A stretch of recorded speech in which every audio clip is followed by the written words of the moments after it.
Conforme vimos agora há pouco, uma brilhante apresentação da história de construção de fronteira, vimos aí uma trajetória que ultrapassa um século de construção de imaginário de fronteira, pela fala do professor, e daqui a pouco vamos abrir para as questões.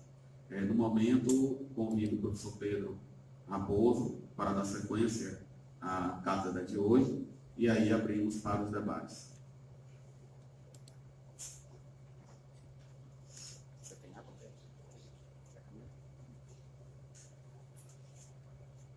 Boa tarde a todos.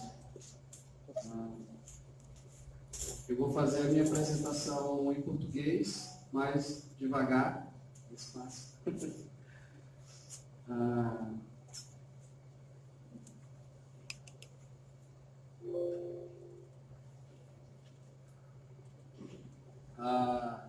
Eu me chamo Pedro Raposo, sou professor da Universidade do Estado do Amazonas.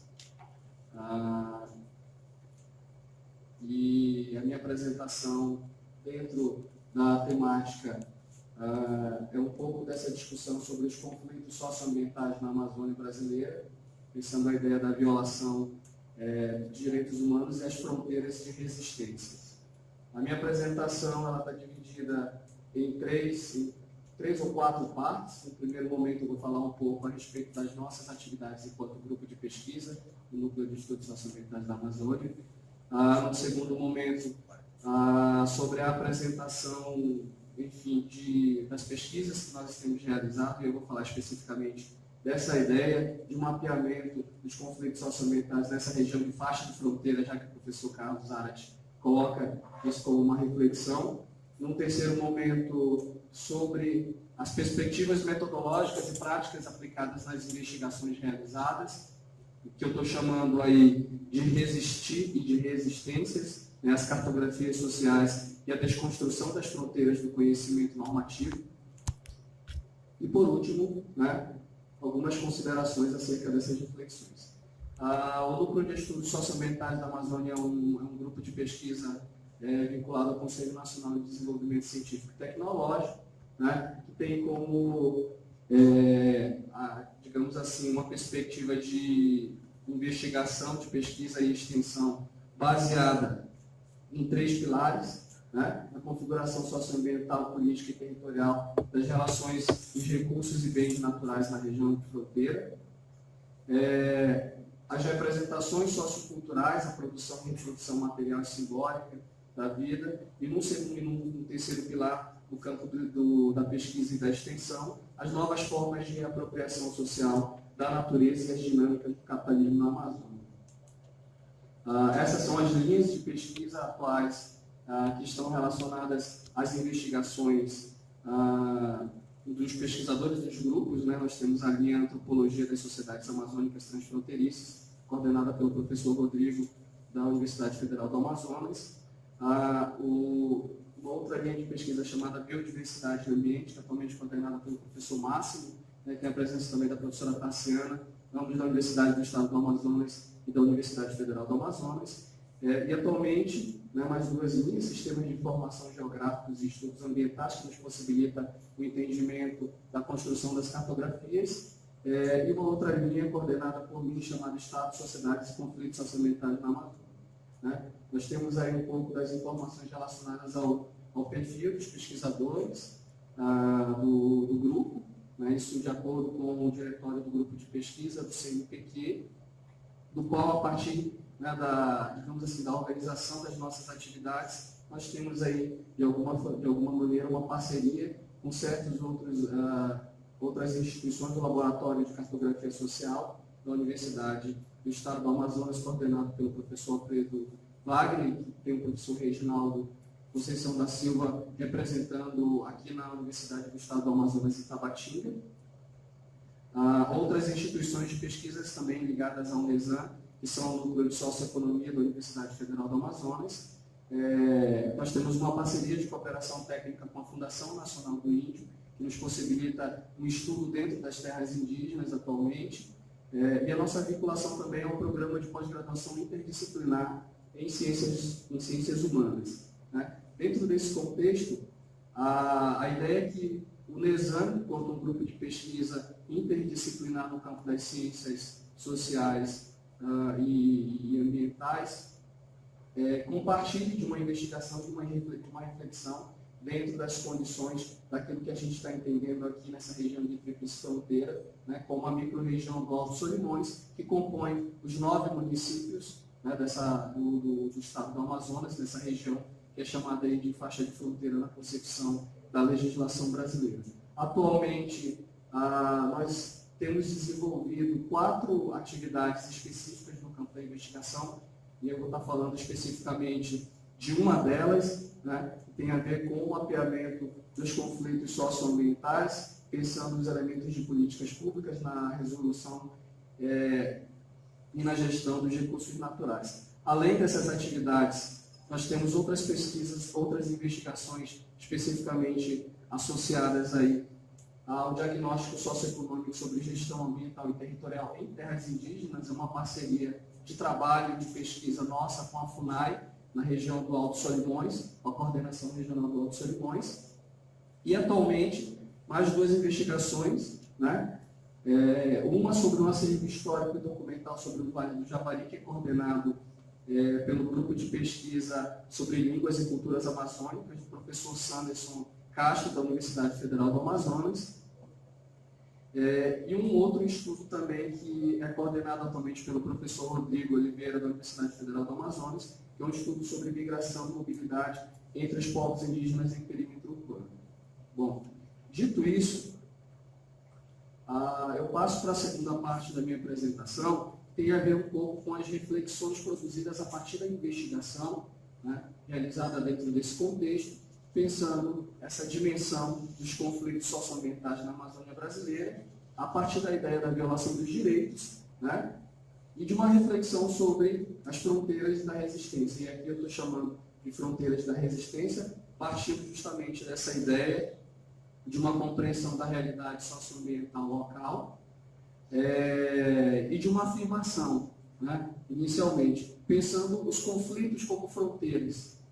Né? E a ideia de pensar conflito como fronteira, né, parte de uma reflexão de que as fronteiras são mundos opostos, reproduzidos a partir de uma construção social de oposições, né, e, sobretudo, instituídas por um pensamento ocidental normativo. Né? E dentro dessa reflexão, os conflitos pensados como fronteiras sobressaem, né, as ideias de fronteiras étnicas, né, como discutidas pelo Friedrich Barth, né, na leitura clássica da antropologia, as ideias de fronteiras geopolíticas, como a da professora Berta Becker, né, que discute essas reflexões, e também de fronteiras territoriais, sociopolíticas e ambientais.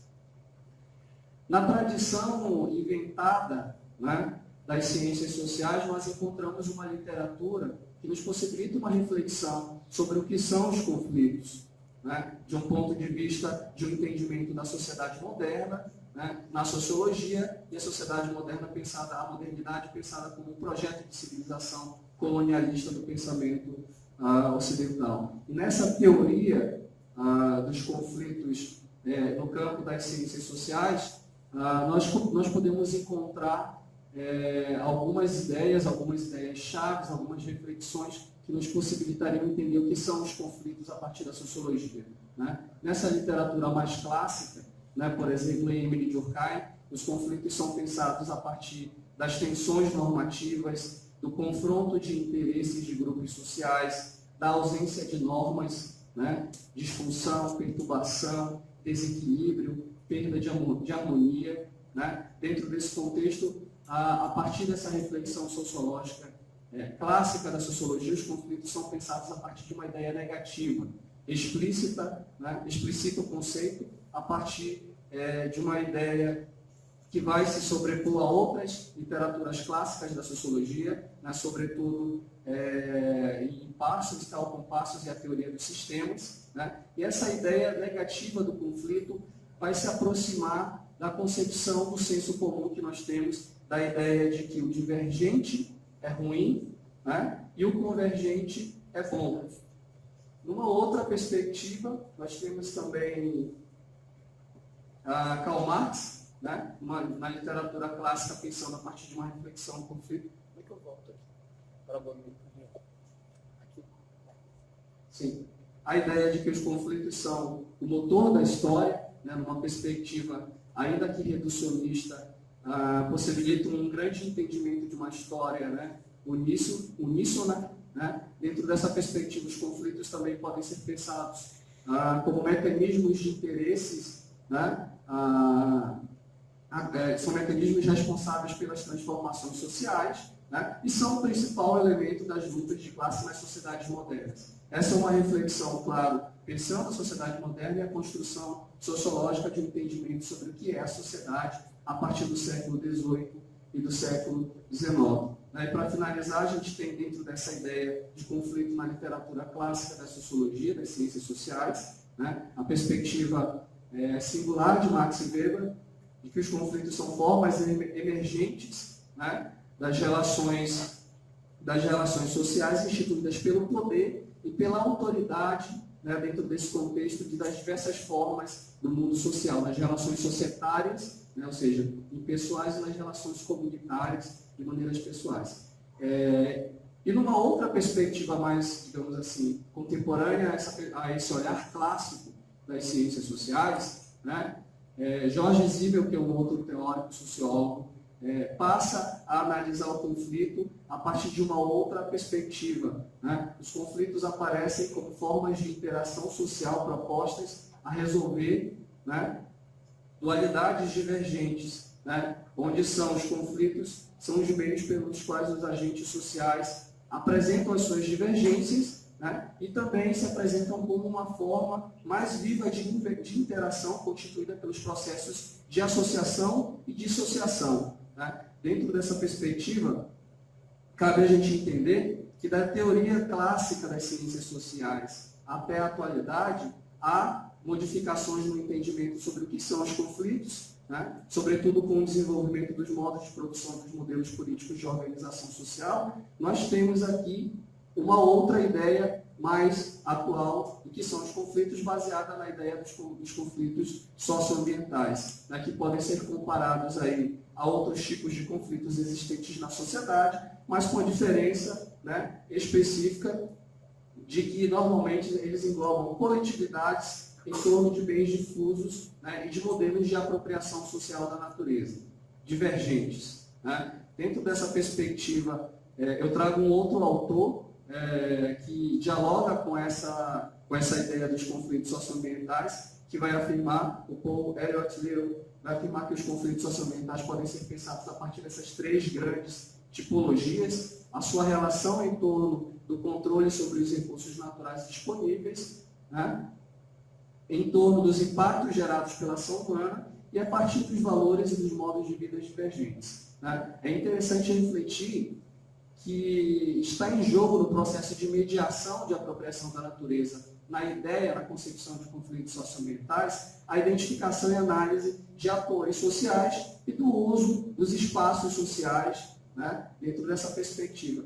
E aí eu chamo a atenção, né, para que as relações sociais estabelecidas nesse determinado espaço físico, né, como qual seja a constituição de territorialidades e a mediação dessas territorialidades, elas se apresentam e elas possibilitam uma compreensão de como são construídos esses espaços sociais, né, no processo de interação entre os indivíduos, demarcando o nosso entendimento, né, conceitual do que vem a ser as fronteiras.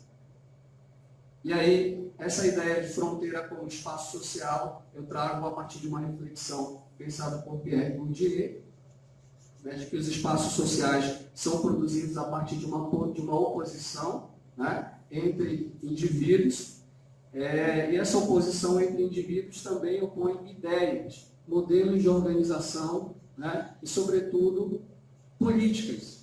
Né? Então, a associação que eu faço dentro dessa reflexão é para que nós possamos pensar como os modelos de desenvolvimento econômico pensados a partir da Amazônia brasileira, né, pela ideia de modernização do Estado, pelos impactos das políticas governamentais, possibilitariam uma reflexão inicial de que os conflitos sociais e os conflitos socioambientais se apresentam na Amazônia brasileira, sobretudo a partir de uma análise da segunda metade do século XX para cá,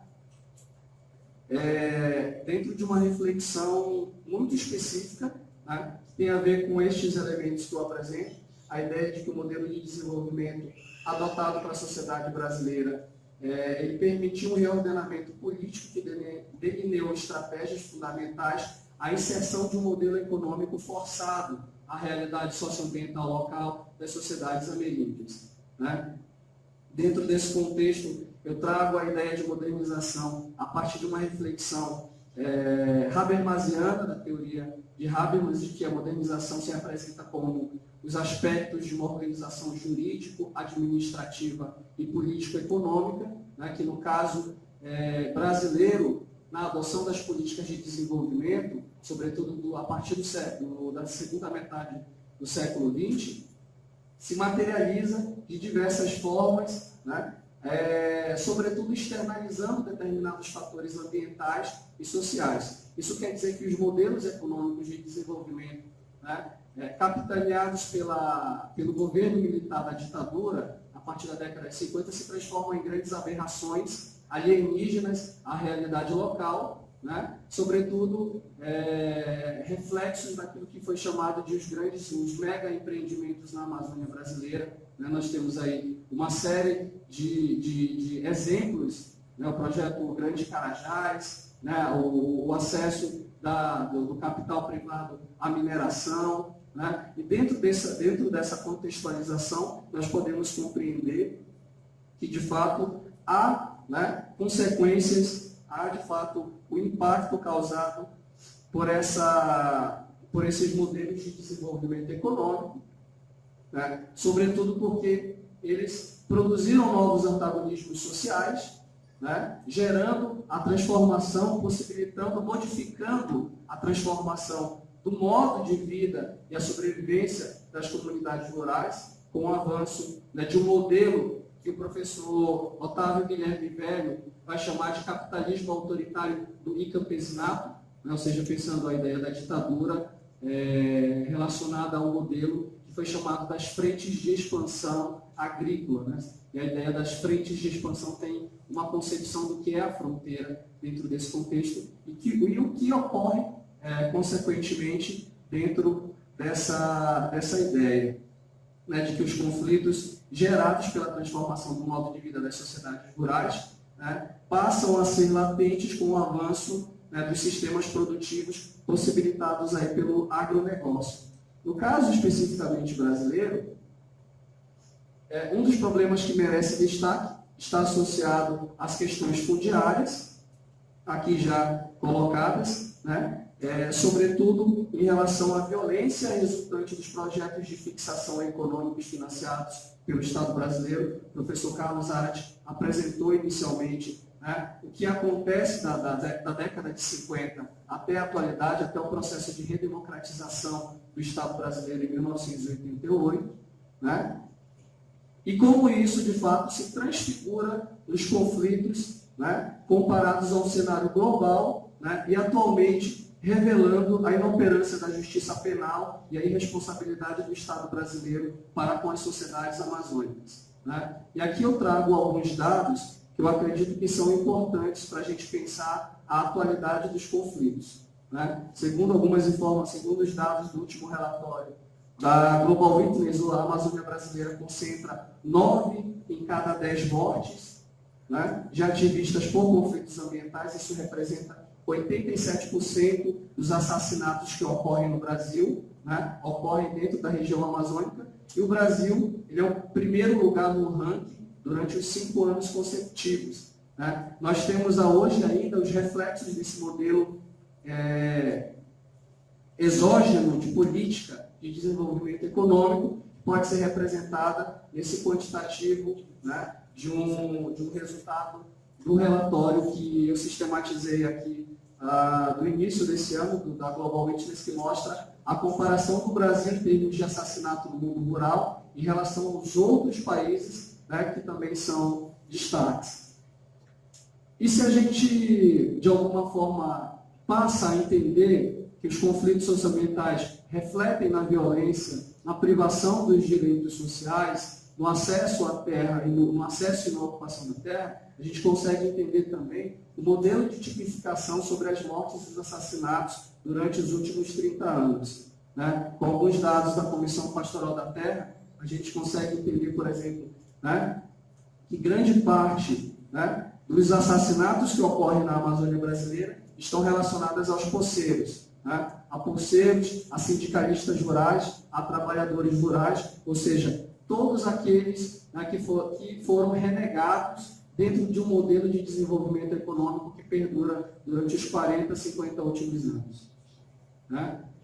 E a partir dessa ideia, eu passo a refletir, né, que a violência muitas vezes torna-se um processo invisibilizador, né, das lutas e da mobilização política, né, pois em comparação aos casos relatados, elas refletem inúmeras sujeições dos agentes impactados, comunidades ribeirinhas, povos indígenas. O caso da Raposa Serra do Sol é um exemplo clássico do que aconteceu ultimamente, no qual a bancada do agronegócio no Brasil discutia a ideia de um marco temporal, já que as terras indígenas passam a ser demarcadas, sobretudo, em 1988. Né? Então, acreditava-se na ideia de revogar todas as terras indígenas que existiam antes, né? Se eu não estou enganado, eu acredito que é isso. Né? Antes não. Antes permanece, antes de 1988 permanece. Né? E fazendo esse panorama, pensando a complexidade dos fenômenos e dos conflitos socioambientais, eu trago um pouco da investigação, né, da nossa abordagem metodológica, pensando os conflitos socioambientais aqui na região do Alto Solimões, né? E especificamente pensando a faixa de fronteira do Brasil.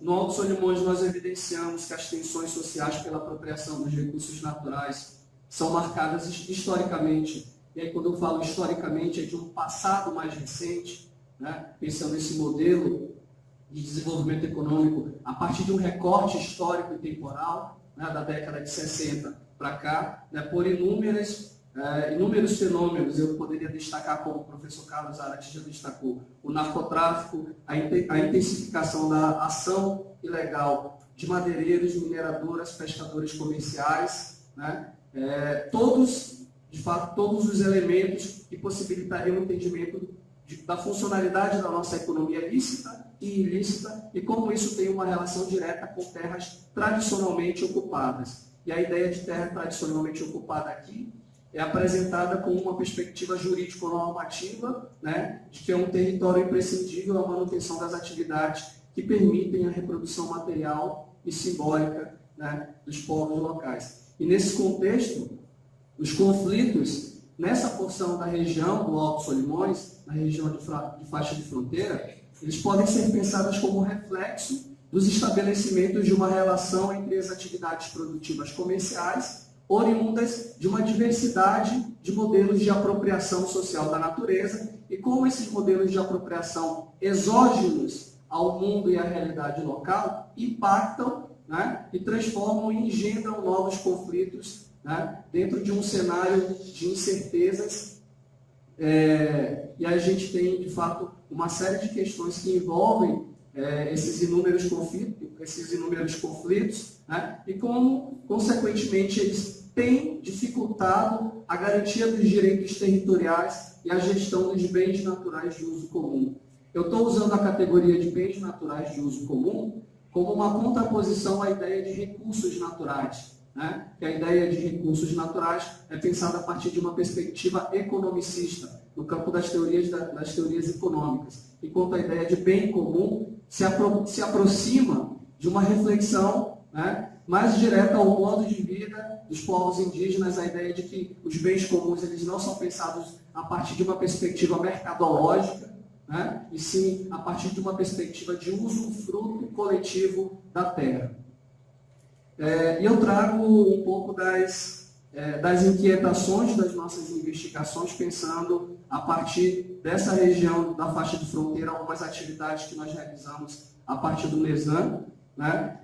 Aqui são alguns dados produzidos dentro das terras indígenas, das atividades que nós procuramos desenvolver a partir dos diagnósticos socioeconômicos, ambientais e territoriais, né, que nos possibilitam o entendimento sobre as principais fraquezas do ponto de vista social, ambiental e econômico nessa região de faixa de fronteira. Né. Esses dados são resultados de um diálogo e das oficinas produzidas dentro das terras indígenas, né, com os povos indígenas. Aqui são alguns dados também que destacam um pouco das ameaças, né, do ponto de vista ambiental, do ponto de vista econômico e do ponto de vista social. A metodologia que nós utilizamos para o levantamento dessas informações é chamada de SWOT, né, que é conhecida no Brasil como FOFA.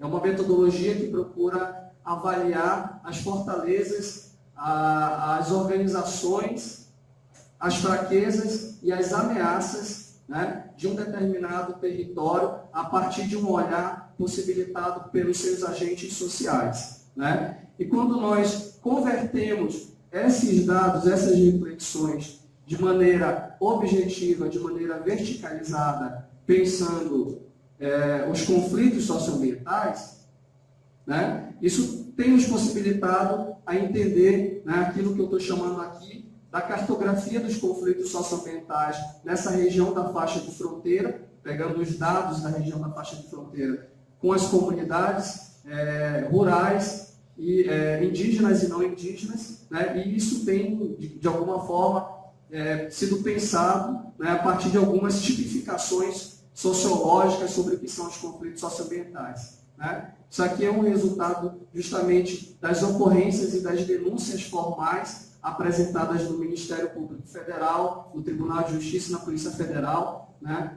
Realizado pelos nossos alunos pesquisadores de iniciação científica, né? Que fazem com que a gente tenha uma ideia de quantos documentos formais existem, né? No período de 2010 até 2016, 2017, que estão relacionados às denúncias. Esses são, né, as ocorrências formais, né, que estão lá sendo investigadas pelo Ministério Público Federal, pela Polícia Federal.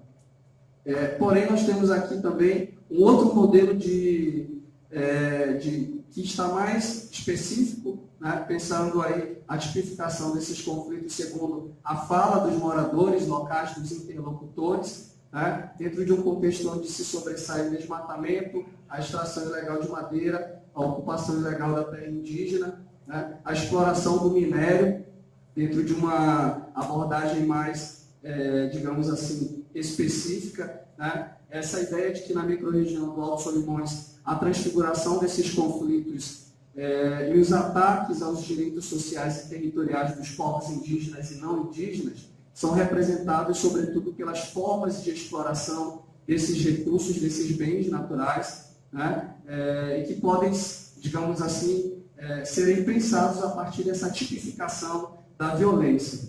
Eu tenho aqui, dentro desse contexto, um exemplo dessa região, né, isso aqui é no Rio de Jandiatuba, em São Paulo de Olivença, né, dois modelos diferenciados de exploração do minério, né, através dessas dragas, a absorção do ouro, né, e esse outro modelo aqui, né, que é dentro da Colômbia.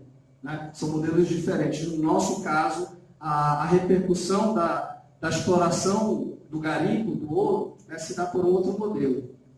Assim como também da exploração da madeira em terras indígenas. Né. Eu trago um pouco aqui daquilo que eu estou chamando de cotidianos do conflito, né. São imagens aqui que foram produzidas pensando essa reflexão. A gente tem aqui, para lembrar, uma série de pesquisadores, né? Eu acho que o Jimmy está aqui, que está fazendo um mestrado também nessa área, numa comunidade, junto à Universidade Federal do Amazonas, que discute também esses conflitos, a questão da pesca, a da madeira.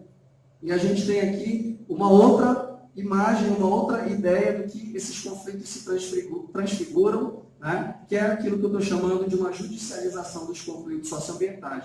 Isso aqui é uma carta, né, endereçada à FUNAI, ao Ministério Público Federal, né, envolvendo uma ameaça de morte, né, dentro dessa região específica onde há o garimpo, né, do lugar onde nós somos. Isso aqui são uma série de documentos, né, encaminhados pelas comunidades que apresentam, que classificam, que tipificam a realidade da invasão, né, de agentes externos, né, com o objetivo de exploração comercial da madeira, da pesca, do garimpo.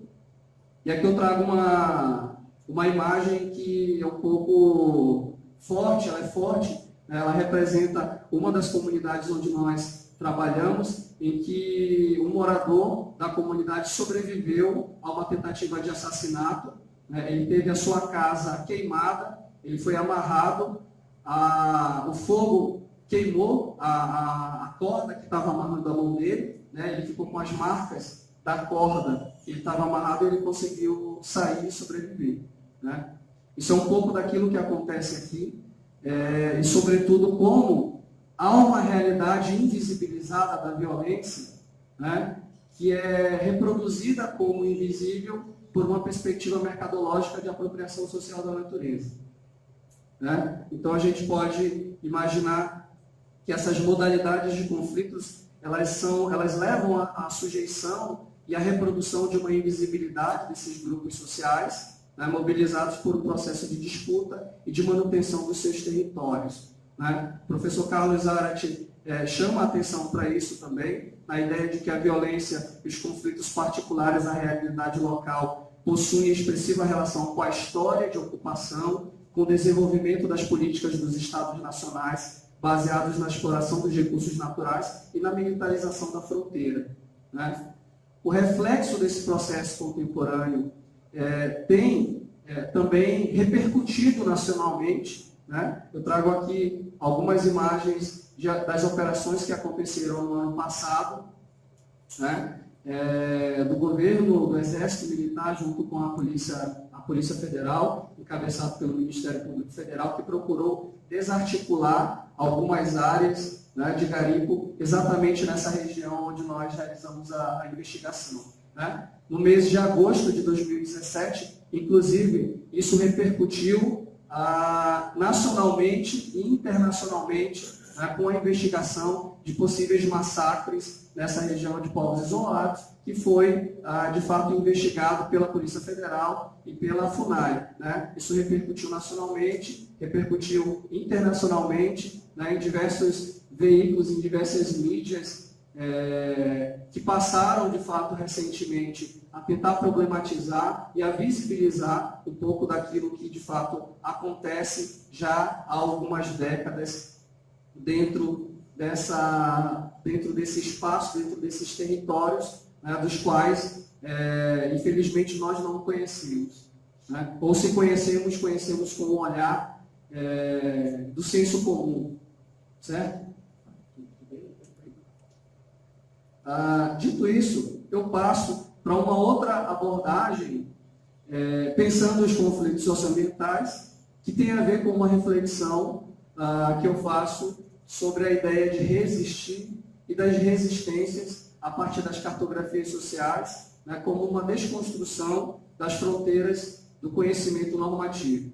Né? Eu chamo a atenção para essa ideia de que o processo de resistência em curso ele se apresenta pela contraposição à ordem econômica dos grandes empreendimentos, contra os legalismos normatizados e, em muitos casos, pela violência, pela conivência do poder público. Né? Nos conflitos socioambientais, como eu afirmei, estão em jogo a produção, a reprodução e a demarcação das diferenças a favor do reconhecimento identitário na luta pela demarcação territorial, né? Em face da garantia da perpetuidade do modo de vida local. E dentro das nossas pesquisas, da investigação realizada pelo MESAN, a gente tem procurado entender que há, né, a partir de uma metodologia de reconhecimento sobre esse território, que nós estamos chamando aí de cartografias, os mapeamentos participativos, como ferramenta metodológica que tem possibilitado aí uma cosmografia, né, ou uma representação socioterritorial e antropológica dos conflitos socioambientais, né? Já que esses fenômenos têm se definido aí a partir de um esforço coletivo em favor do uso, da ocupação e do controle dos bens comuns socialmente territorializados.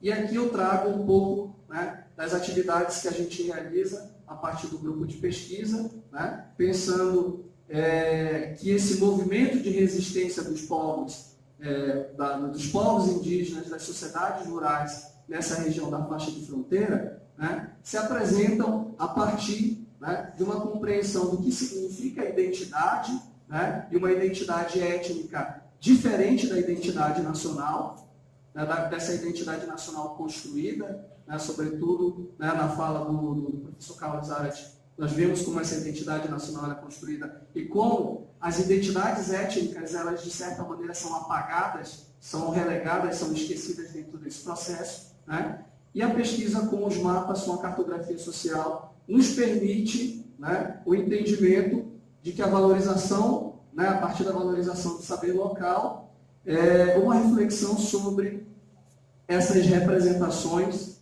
né, essas representações socioterritoriais, que se tornam aí potencialmente determinantes para a formulação, né, de novos instrumentos de políticas públicas. Sobretudo considerando as experiências locais de mapeamento social, né, com a ideia do que vem a ser a cartografia social, que é desenvolvida, que é pensada a partir de diversos autores, colegas no campo da sociologia, da geografia, professor Henriette Serraldi, professor Alfredo Wagner, né, são exemplos dessa perspectiva e que nos auxiliam com esse processo metodológico de investigação e de entendimento das territorialidades locais e como isso pode se converter num outro modelo de território a partir da compreensão dos saberes locais, né? Aqui um pouco do trabalho realizado, né, da metodologia aplicada em algumas das comunidades, né? O resultado das oficinas, né, organizadas pelo professor Reginaldo, sobretudo, imprimem, de alguma forma, como eu afirmei, né, certas representações socioterritoriais, né, que com as atividades realizadas a partir do conhecimento dos sistemas de georreferenciamento, possibilitam aí, né, a construção de mapas temáticos, né, participativos, que representam aí uma outra cartografia, um outro olhar, que não é o olhar do Estado, não é o olhar de um modelo de desenvolvimento econômico, não é o olhar oficial de uma cartografia que não foi produzida por esses agentes que foram transformados em sujeitos, né? E dentro desse contexto invisibilizados, né? Alguns desses mapas, de fato, ainda precisam ser revalidados. Nós realizamos as oficinas, produzimos os mapas e voltamos para as comunidades, né, para poder validar essas informações, né. Isso é um pouco da região onde a gente trabalha. E a voz já está sumindo.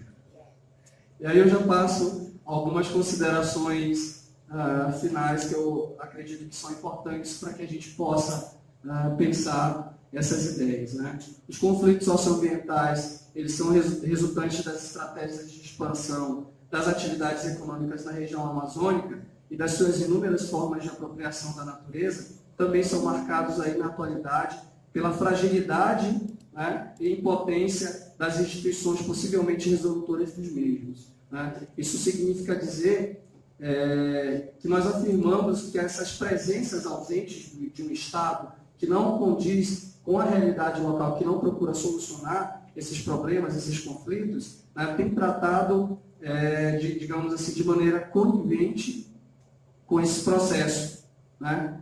Eu chamo a atenção para essa ideia, né, do Estado das presenças ausentes, né, e como é que isso tem possibilitado, tem empreendido, de certa forma, uma desassistência das políticas governamentais que, consequentemente, ocasionaram aí a debilidade de políticas socioambientais para essa região, né, e, consequentemente, para a Amazônia brasileira, né. Esses inúmeros conflitos socioambientais, eles têm possibilitado a garantia dos direitos territoriais, como eu afirmo, dentro dessa perspectiva, né. Estes elementos, eles geralmente são marcados, como nós vimos na apresentação, por uma violência política dos atos de Estado, né, e quando eu estou chamando de atos de Estado, eu estou pensando numa categoria sociológica do Pierre Bourdieu, que pensa não as políticas governamentais e sim os atos produzidos por uma determinada governabilidade local, né, em face das sociedades rurais, impondo, né, dentre outras realidades, um cenário caracterizado pelas contradições das políticas econômicas desenvolvimentistas, pela externalização dos fatores socioambientais, pela sujeição de grupos sociais à marginalização e à invisibilidade. Eu chamo a atenção também para uma outra ideia, de que os processos de resistência, né, em face da produção e da reprodução, né, contra a invisibilidade dos territórios desses povos, né, a partir dos seus saberes locais, do seu conhecimento, se traduzem numa persistência, né, do resistir perante as violências sofridas ao longo das ações de expropriação e de sujeição imposta pelos agentes econômicos locais. Eu trago essa categoria de reexistir e de resistências, né, a partir de uma concepção do professor Carlos Porto Gonçalves, né, na condição de que resistir é a condição do conflito de violência, na condição de conflito de violência sofrido nos territórios de tensão nas Amazônias, representa a produção da autonomia, da permanência, da mobilização política dos povos e comunidades rurais em face das políticas economicistas de desenvolvimento na América Latina. Eu acredito que era isso que eu tinha para falar para vocês.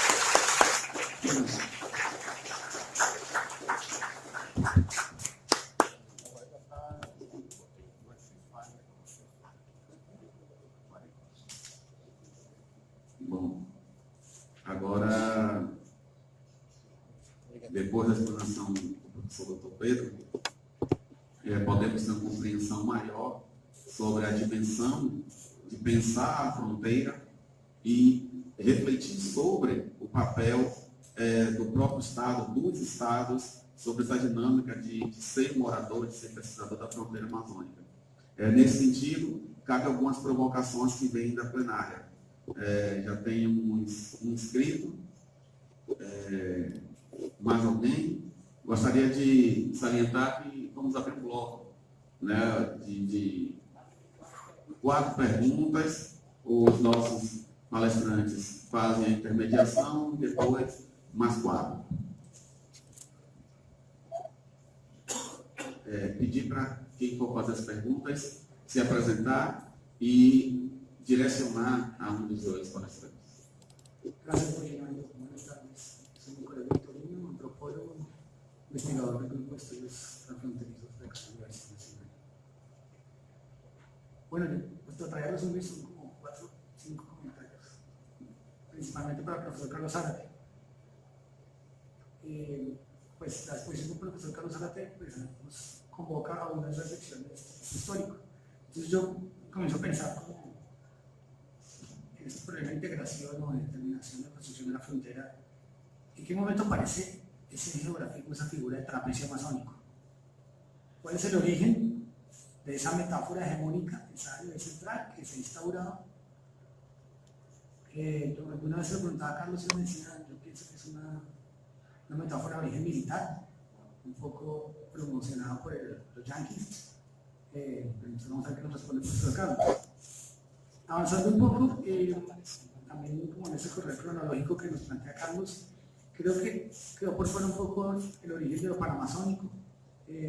Tulio Vargas comienza en el 56 de lo panamazónico, un poco como expansión del imperio brasileño, pero es importante esa referencia en la integración, porque eso deriva de Perotka, precisamente, y los tratados quedó un poco por fuera de Perotka. Con respecto a la insondabilidad de la presencia de intervención norteamericana, no es solo militar.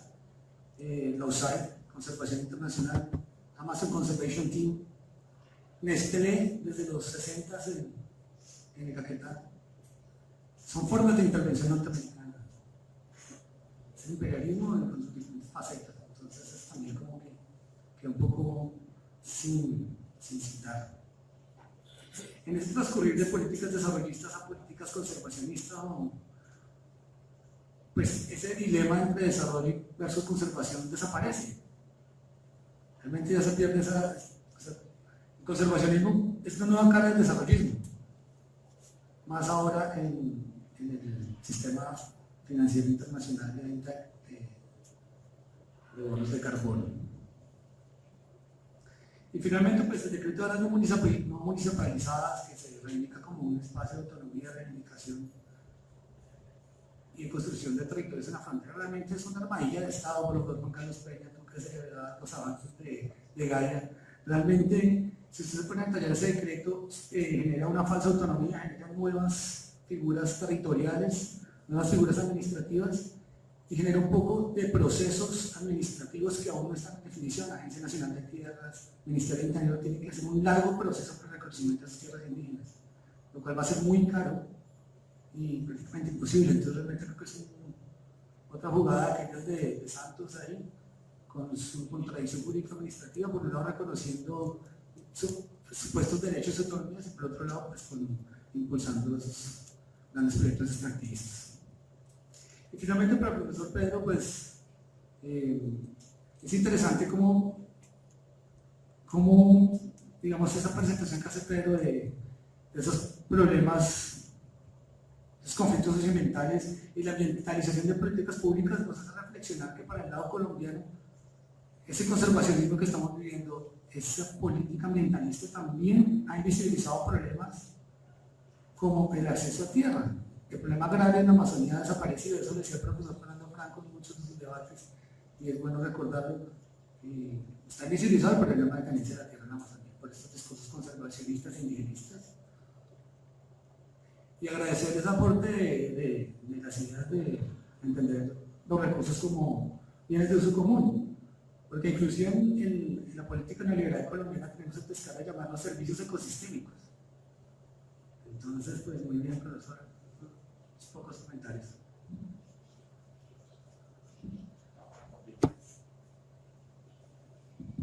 Alguém mais na assistência?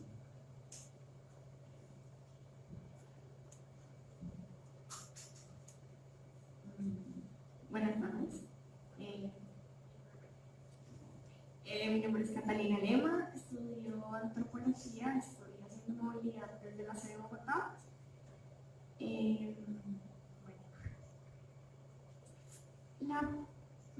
La primera pregunta tal vez sea para las dos exposiciones, y la segunda, que se puede colegir un poco de la primera, es de pronto más hacia la presentación y el trabajo del profesor Carlos Zárate. Entonces, la primera es ¿quién o qué sectores de la población han tenido intereses en implementar los proyectos económicos que presentan problemas para las regiones de frontera?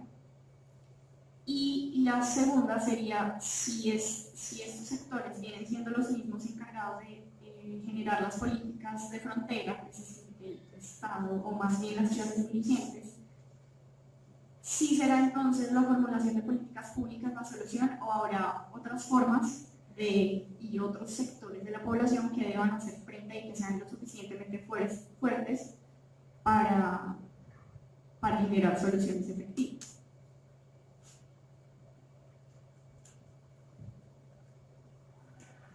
Dá tempo mais uma?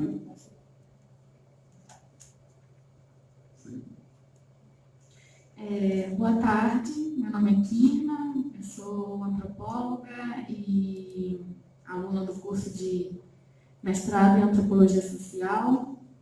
E minha pergunta vai direcionada um pouco para o professor Pedro Rapuro.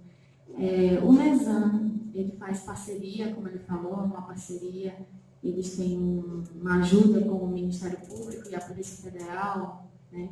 Através das... Eu queria saber se as cartografias sociais feitas pelo NESAN ajudam com que essas duas instituições governamentais possam compreender melhor, compreendam o que são esses saberes locais, esses conflitos que são gerados no Alto Limões, como que esses grupos indígenas e essas organizações, elas estão estruturadas e organizadas. Se através do NESAN, essas oficinas fazem com que eles compreendam, porque a gente chega no Ministério Público, até na Polícia Federal, são inúmeros inquéritos de conflitos territoriais, demarcação e muito mais, eles que não têm uma compreensão antropológica. E era basicamente essa pergunta que eu queria fazer, se o NISAM ajuda essas instituições a compreenderem melhor. Só no Alto Solimões a gente tem cerca de 31 associações indígenas, né? O movimento indígena acaba se organizando e acaba, através dessas instituições, dessas organizações, mandando para as instituições governamentais esses conflitos que ocorrem dentro da terra. Espero ter falado de uma forma compreensível para todo mundo.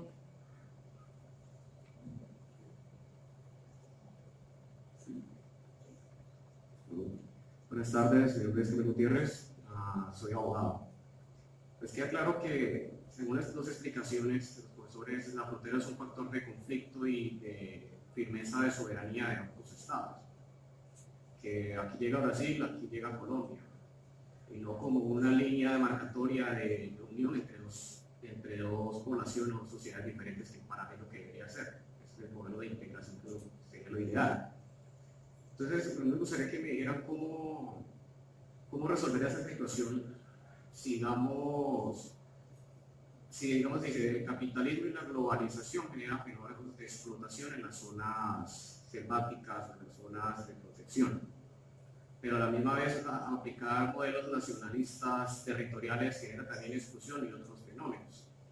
Entonces, si no se puede ni con el nacionalismo y el proteccionismo, pero tampoco con la globalización y la apertura de mercados, ¿cuál es la solución?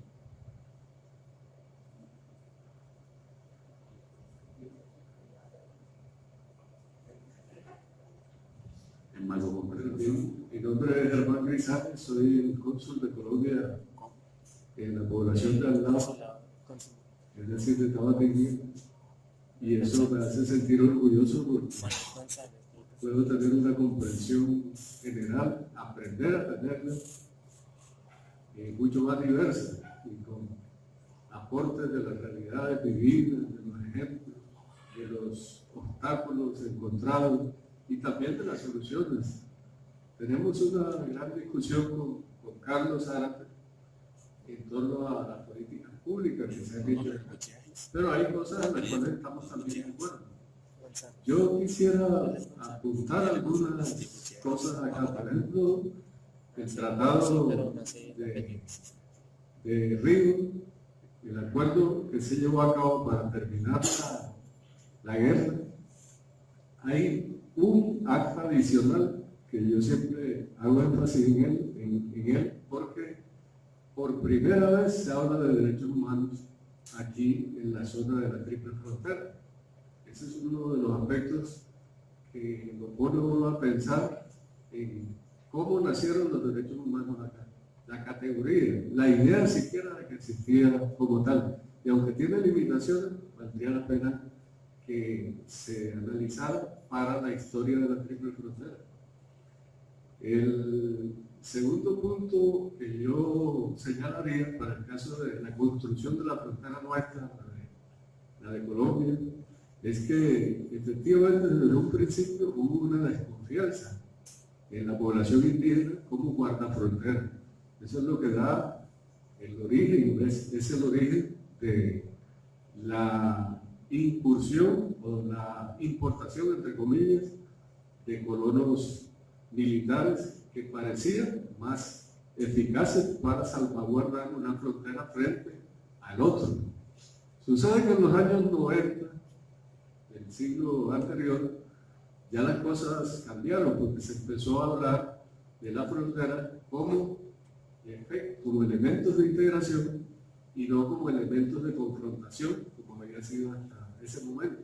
Los años 90 se caracterizan básicamente por eso.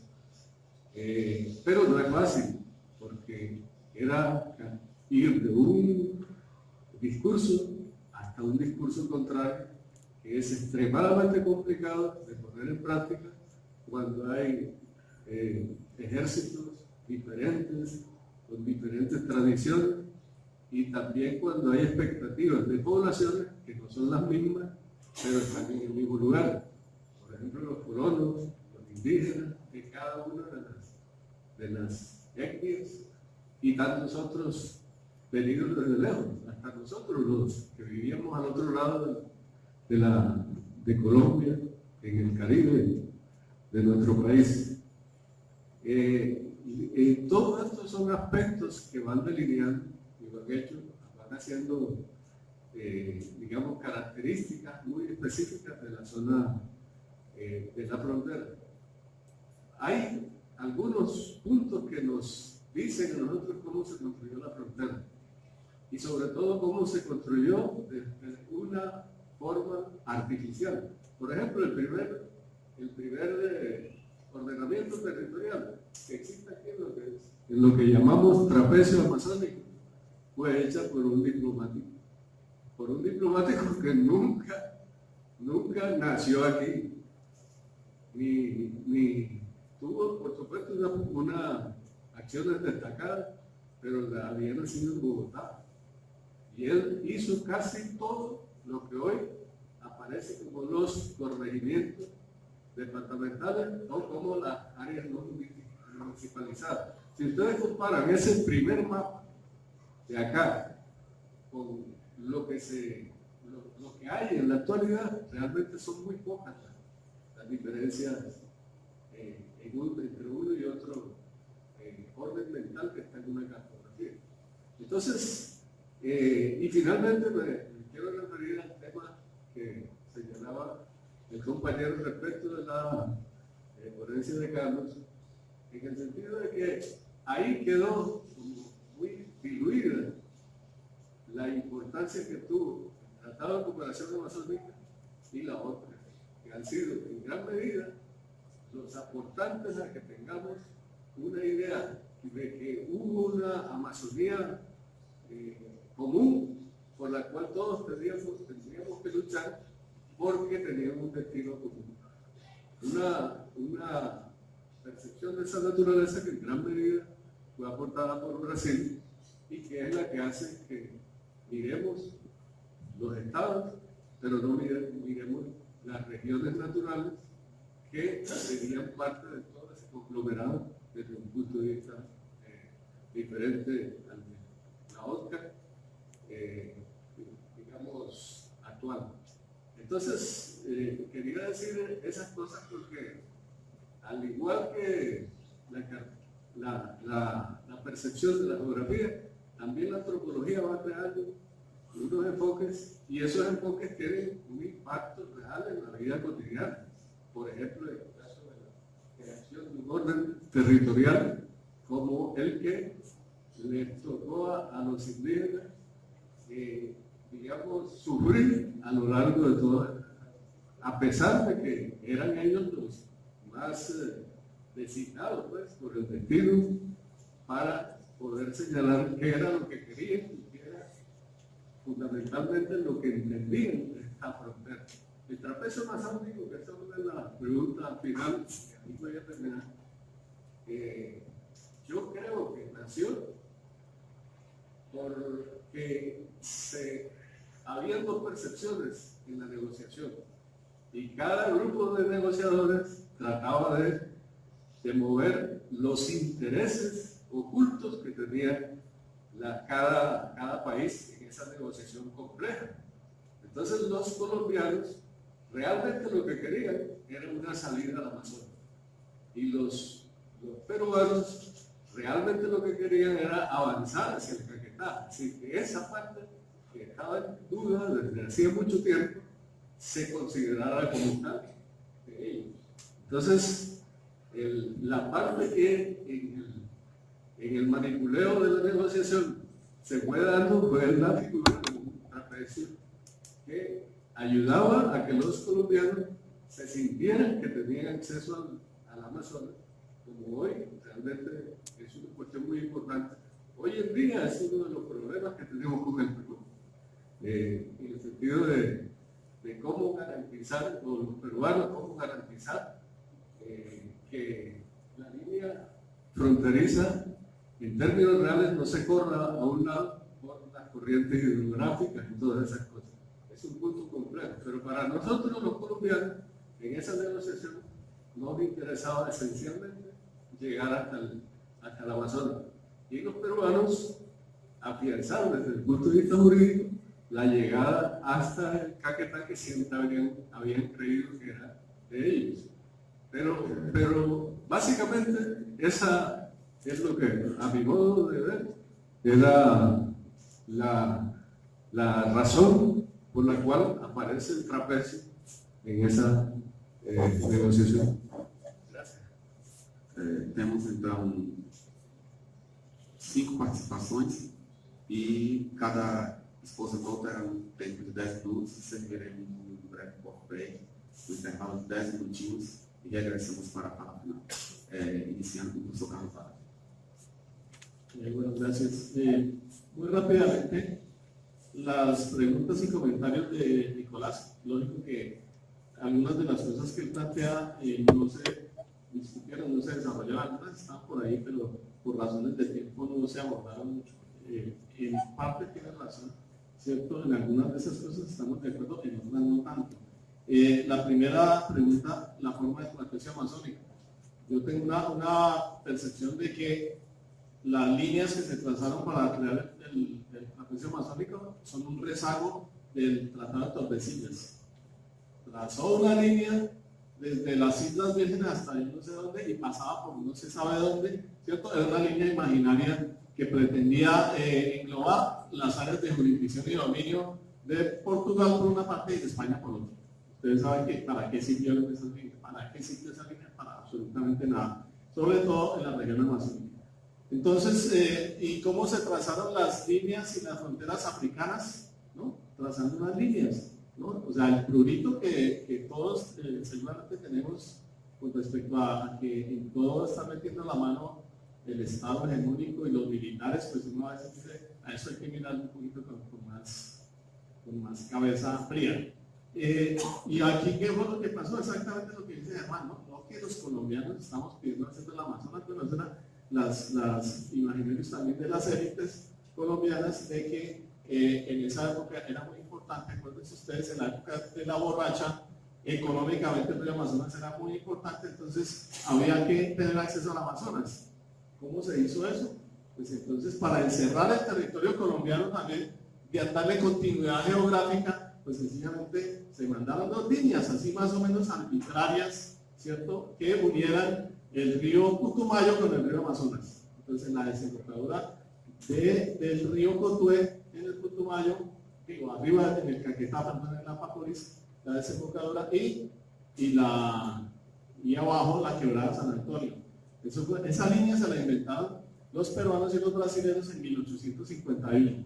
O sea, esa ya estaba inventada, ¿sí?, por razones geopolíticas y de jurisdicción, y de que los brasileños y los peruanos se adueñaron mediante ese tratado y excluyeron a los demás países del acceso y del comercio por el Amazonas, y todo eso, y esa es una historia pues, que ya todos conocemos. Y la otra línea es Yaguas, la desembocadura del río Yaguas, con el Atacuari abajo, entonces así, digamos, se garantiza como la continuidad geográfica. Eso es uno de los rasgos también de las limitaciones del Estado-Nación modernas, esa continuidad geográfica, sí, que rota en muchas partes, como por ejemplo entre España y Francia, donde hay algunos territorios que son españoles, pero que están en el lado francés, unas islitas, como dicen, de soberanía francesa en España, o al revés, ya no estoy tan seguro, pero finalmente se buscaba un poco eso, y a veces no era de pronto con mucho tino ni con mucho seso para decir, no, es que queremos, tiene que ser de una forma trapezoidal, porque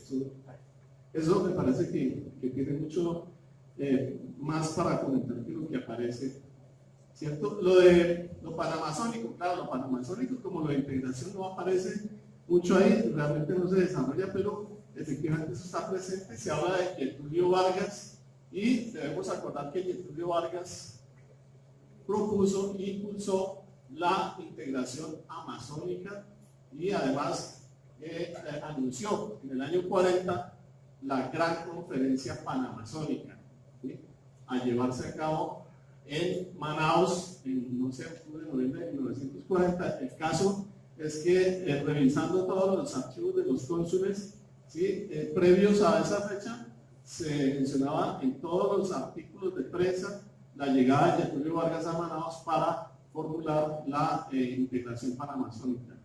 Yo no sé si esa conferencia se realizó porque después no volví a oír hablar de eso, y ni en el papel ni en los documentos, no sé, creo que no, esa conferencia no se realizó. Eso es un poco lo que conozco, pero lógico que lo de Jeffrey Vázquez era importante también para lo que dice un poco Nicolás, de antecedentes también de lo de OPCA y todo eso.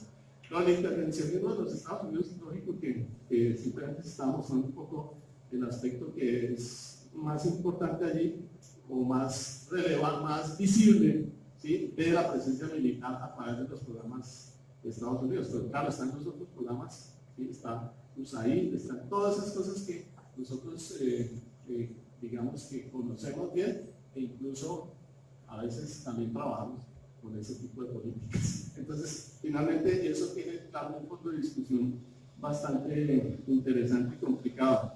Lo de áreas no municipalizadas, me parece como con el comentario que dice el señor Gutiérrez, el abogado. O sea, ese, como dicen, es como la pregunta del millón, y es un asunto bastante complejo, ¿sí? En alguna parte nosotros, claro, decimos, y lo mismo la estudiante que planteaba que si las políticas públicas son la solución.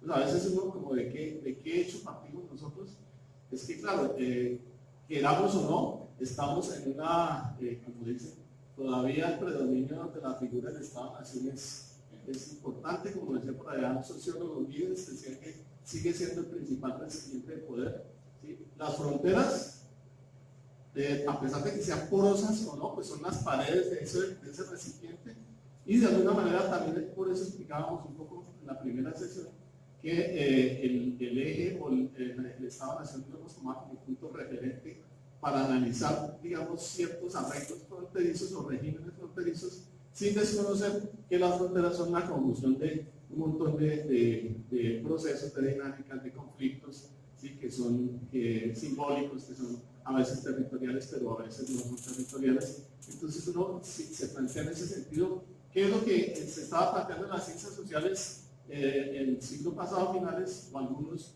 estaban planteando simplemente que con el neoliberalismo se estaba de alguna manera verificando el fin del Estado-Nación y el fin de las fronteras también.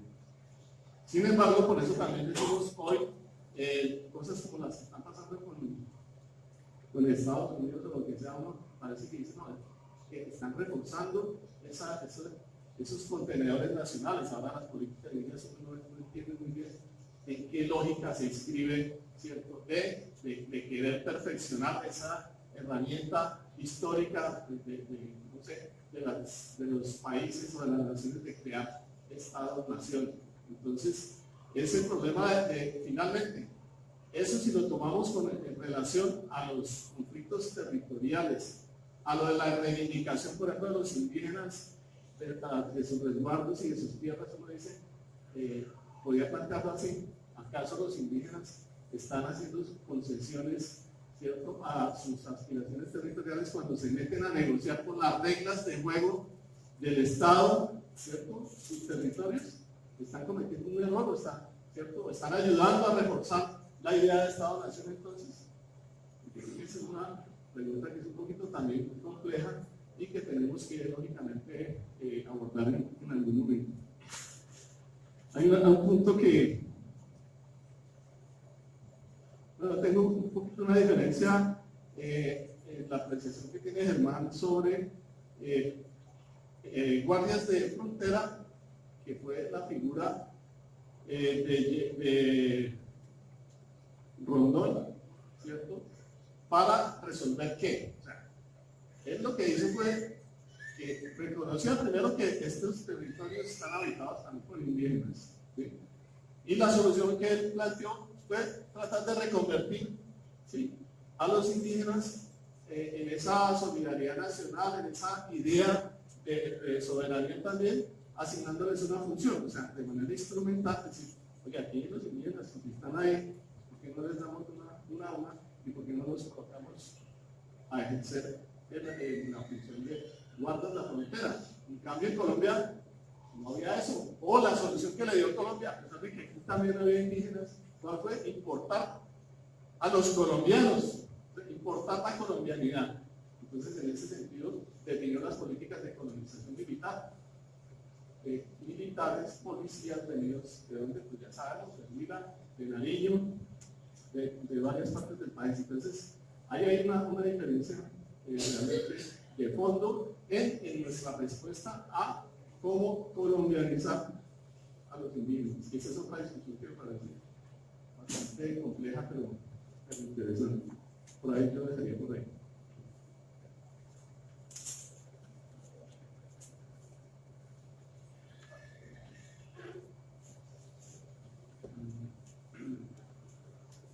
Eu tenho talvez 2 ou 3 perguntas dirigidas a mim. Acredito que as perguntas mais gerais, né, como foram colocadas ali ao professor Zarate, foram respondidas de certa forma. Né? Eu começo, sobretudo, com o Nicolas, não está aqui, não vai ouvir a resposta. Mas ele coloca qual a relação dos conflitos ambientais com os processos de ambientalização das políticas de desenvolvimento na Amazônia.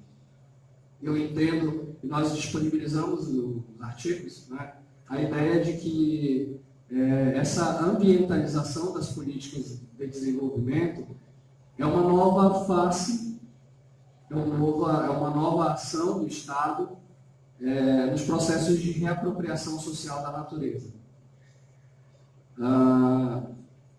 E eu acredito que, sobretudo no Brasil da década de 90 e no início do século XXI, isso é muito representativo na quantidade de unidades de conservação de áreas protegidas ambientais que são criadas no Brasil. Hoje o estado do Amazonas possui 58% do seu território é área protegida. O estado do Amazonas no Brasil, mais da metade, quase 60% do território do estado do Amazonas são áreas protegidas. Reservas extrativistas, unidades de conservação de diversas categorias, terras indígenas, né? E nós procuramos entender que essa foi a resposta que o governo brasileiro deu para diminuir a quantidade de desmatamento, mas ao mesmo tempo não conseguiu resolver os problemas objetivos, os problemas locais, né, tais como o da violência e dos conflitos. Sobretudo com o aparecimento de diversas áreas, né, de sobreposição, terras indígenas se sobrepondo a unidades de áreas protegidas, onde se cria unidade de proteção e se expulsa, né, moradores. Isso ficou muito representativo no Brasil a partir da década de 90 e até os anos 2000. Né? Esse processo de ambientalização das políticas de desenvolvimento como uma nova face do desenvolvimento econômico. No estado do Amazonas, hoje, por exemplo, se discute a mercantilização dos créditos de carbono em terra indígena, né? Os famosos REDs, né? Ou seja, a comercialização do crédito de carbono. Ele já acontece dentro das unidades de conservação, né? Onde não há terra indígena, isso já acontece, né? E tem se discutido isso, o avanço de novos modelos de desenvolvimento econômico verde, né? A ideia do capital verde. Então, essa ideia que perfaz uma reflexão sobre o que são, né, esse modelo de ambientalização das políticas públicas, que de alguma forma procura responder uma assimetria, né, de políticas que não são majoritariamente produzidas de cima para baixo, né, e que atualmente o Estado procura dialogar, né, de alguma forma com os agentes locais. Mas a gente reconhece, enquanto pesquisa, enquanto universidade, enquanto investigações realizadas, que essa resposta ao Estado, e aí ela fala do professor, nós ainda não conseguimos fugir do Estado-nação, né? Ela não tem resultado em soluções satisfatórias à realidade socioambiental dos povos indígenas e das comunidades rurais não indígenas, né? Tanto é que as informações estatísticas globais e locais representam essa ideia. Então, o que se fazer com isso, né? E eu lembro aqui das falas do Gutierrez, né, e da Catarina, se as políticas públicas elas são a resposta para os problemas, né? E aí eu, na realidade, faria uma pergunta para essa pergunta, né? Quem decide o que é bom para vocês? Né? Somos nós, eu, ou é o Estado? Né? Fazendo essa pergunta, isso me leva a uma reflexão de que há uma necessidade dentro de se pensar políticas públicas, de se modificar os processos de governabilidade, né, para processos mais claros e participativos de governança. Governabilidade diferente de governança. Né? Governança como uma categoria que surge, inclusive, nesse discurso neoliberal, ainda que neoliberal, possibilita talvez a maior participação nos processos de decisão sobre os territórios, sobre o uso de um lago, sobre a extração da madeira, sobre os modelos de fiscalização e de controle que as próprias populações podem ou não fazer, e que talvez a resposta para esses novos modelos de governança estão nas experiências locais, nas experiências sociais invisibilizadas. Né? Muitas vezes invisibilizadas devido a essa obsessão que o Estado, né, que o Estado-nação possui de demarcar as suas fronteiras e de demarcar a sua posição de instituição de poder. Né? E quando a gente trata essa ideia, quando nós tratamos de compreender a nossa realidade local, a gente consegue perceber que há uma presença, como eu afirmei nas considerações finais, do Estado, que ela é uma presença ausente. Né? Isso é reflexo nas ameaças de mortes, nas tentativas de assassinato. Não há um efetivo da Polícia Federal ou das Forças Armadas para resolver esses problemas, né, como principais representantes do Estado. Né? E isso me faz justamente pensar uma outra reflexão que tem a ver com a fala do professor German, né? De que os povos indígenas hoje, sobretudo na faixa de fronteira do território brasileiro, eles são pensados por nós, inclusive pelo Estado, como os grandes guardiões das fronteiras, dos territórios. Né? Há alguns estudos, por exemplo, na Amazônia, sobre a Amazônia, que dizem que nós não conseguimos desmatar tudo que existe na Amazônia brasileira, porque o Estado ainda não teve a capacidade de explorar os recursos naturais de maneira mercadológica. É a própria incapacidade do Estado de se fazer presente, né, com o discurso da criação de grandes bordas de territórios indígenas. Né? Se discute, por exemplo, atualmente no Congresso brasileiro, o projeto de emenda constitucional da mineração, né? Que é um exemplo muito clássico, né, que tem levado a uma discussão, inclusive, de redelimitação ou recategorização dos territórios indígenas. A primeira ameaça que nós sentimos especificamente bastante representada foi da Raposa Terra do Sol, uma região onde tem diamante, uma região onde tem diversos outros minérios. Né? Da mesma forma como isso pode se estender aqui ao Vale do Javari, que na década de 60 e 70 foi explorado pela Petrobras, a partir de estudos de reconhecimento que até hoje, né, ameaçam a possibilidade de, com a mudança, com essa transição democrática para um governo mais radical, né, seja possível isso acontecer. Né? E aí, para finalizar, a pergunta da Kina, que é uma pergunta muito específica, né? Como as cartografias elas têm possibilitado como resistência uma discussão com o Estado e com as instituições públicas responsáveis. Né?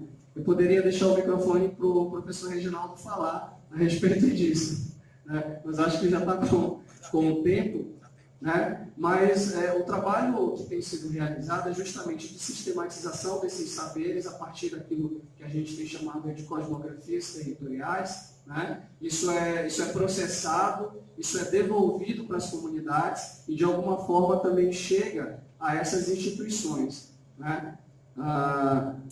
Isso, de fato, ainda é um movimento muito, digamos assim, tímido da nossa realidade, do estabelecimento da nossa relação de universidade com essas outras instituições públicas, né? No ano passado, nós fomos convidados pelo Ministério Público e a gente tem acompanhado esses acontecimentos mais recentes, produzindo informações e divulgando as informações que são necessárias para os processos de investigação. A maioria desses processos de investigação em relação aos conflitos, eles correm em sigilo, né? Então não há informações públicas a respeito disso. Eu trago um pouco dessa reflexão para pensar um pouco disso aí.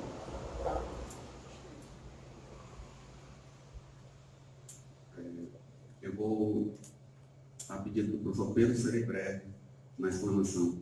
É necessário pensar a fronteira como um espaço de produção de conhecimento, né? Os 3 países nessa condição de fronteira, numa condição social, uma condição histórica, uma condição ambiental e geográfica, pensar quais são as relações de pesquisas em diversos campos de conhecimento, na produção de conhecimento que volte para essas populações e traga um resultado efetivo.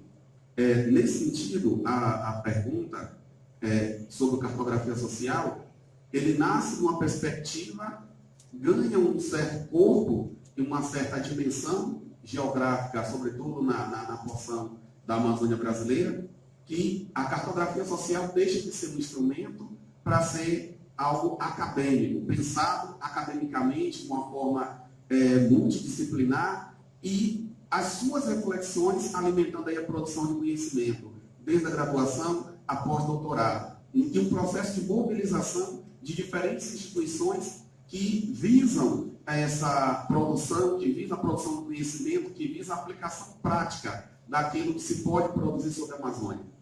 É claro que nós temos 2 palcos distintos, as 3 nações, com 3 políticas de estados diferentes, os grupos que já transitavam historicamente nessa região, alguns não contactados, alguns ainda distantes desse modelo de desenvolvimento que as 3 nações preconizam, nesse modelo de globalização, de mercantilização dos recursos, dos bens naturais. Nesse sentido, a academia pode contribuir com aquilo que é peculiar à sua dimensão geográfica.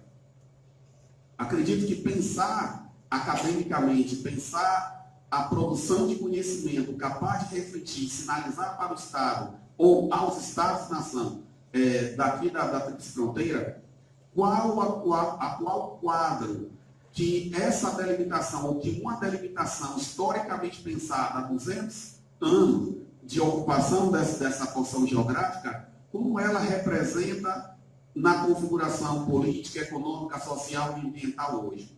Então, cada uma dessas nações há um momento de diálogo, há um momento de interação, minimamente como ocorreu recentemente com o exercício militar realizado ali no Brasil, com a presença das Forças Armadas. As constantes necessidades de diálogo entre as instituições de pesquisa, né, tanto para receber pesquisadores, e um momento como esse, uma cátedra que vai discutir a Amazônia nessa perspectiva, né, encontro da Amazônia, América e Europa, na produção, geração de conhecimento, de reflexão e de atuação, porque também é um ponto de militância.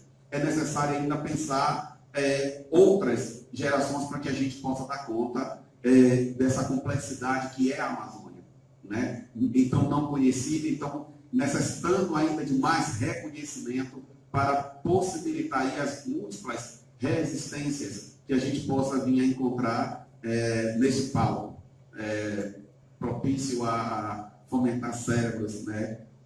Capital intelectual como nós aqui somos.